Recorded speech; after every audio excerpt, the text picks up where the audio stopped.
રખડતા ઢોરની સમસ્યાથી પાટણમાં સ્થાનિકો ત્રાહિમામ પોકારી ઉઠ્યા છે।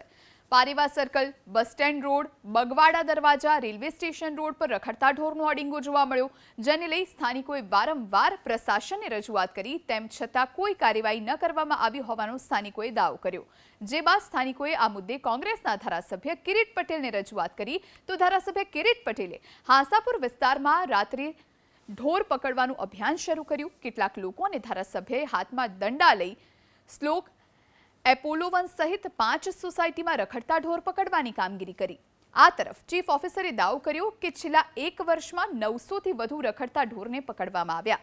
સાથે જ ધારાસભ્યની કામગીરી બાદ અમારી ટીમ પણ અમે મોકલી, જેમાં મોડી રાત્રે 27થી વધુ રખડતા ઢોર પકડવામાં આવ્યા। જો કે હજુ પણ આ કામગીરી ચાલુ રાખવામાં આવશે તેવો પણ તેમણે દાવો કર્યો। પાટણ નગરપાલિકા જ્યાં સુધી આ પાયાની ઝુંબેશ નહીં કરે ત્યાં સુધી પાટણ શહેરમાં આ ઢોરનો પ્રશ્ન કોઈ નિરાકરણ પામશે નહીં। સ્થાનિક લોકોની વારંવાર ફરિયાદો ઉપસ્થિત થતાં પાટણના ધારાસભ્ય કિરીટ પટેલ ગઈકાલે રાત્રે જાતે ઢોર પકડવા કાર્યકર્તાઓ મારફત અને જે તે રાણાક વિસ્તારના રહીશ આગેવાનો મારફત નીકળ્યા હતા અને તેમની આગળ લગભગ 27 જેટલા ઢોર પકડાયેલા હતા। નગરપાલિકા દ્વારા વારંવાર જે કોઈની ફરિયાદ આવતી એ પ્રમાણે અમે ઢોર પકડવાની કામગીરી કરીએ છીએ અને ગઈકાલે રાત્રે જે ધારાસભ્ય કિરીટભાઈ પટેલ નીકળ્યા હતા તે વખતે જ્યારે અમને જાણ થઈ તરત જ અમારી નગરપાલિકાની ટીમ પણ ત્યાં પહોંચી ગઈ હતી અને એમને મદદરૂપ થઈ હતી।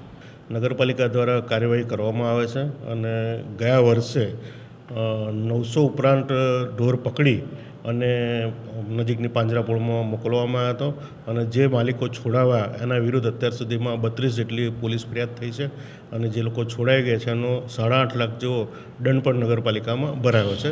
એટલે મોટાભાગે દિવસના ભાગે બહુ ઓછા હોય છે અને આના માટે સ્પેશિયલ ડ્રાઈવ રાત્રે એવી ચલાવી અને ઢોરો પકડવાની કામગીરી કરવામાં આવે છે।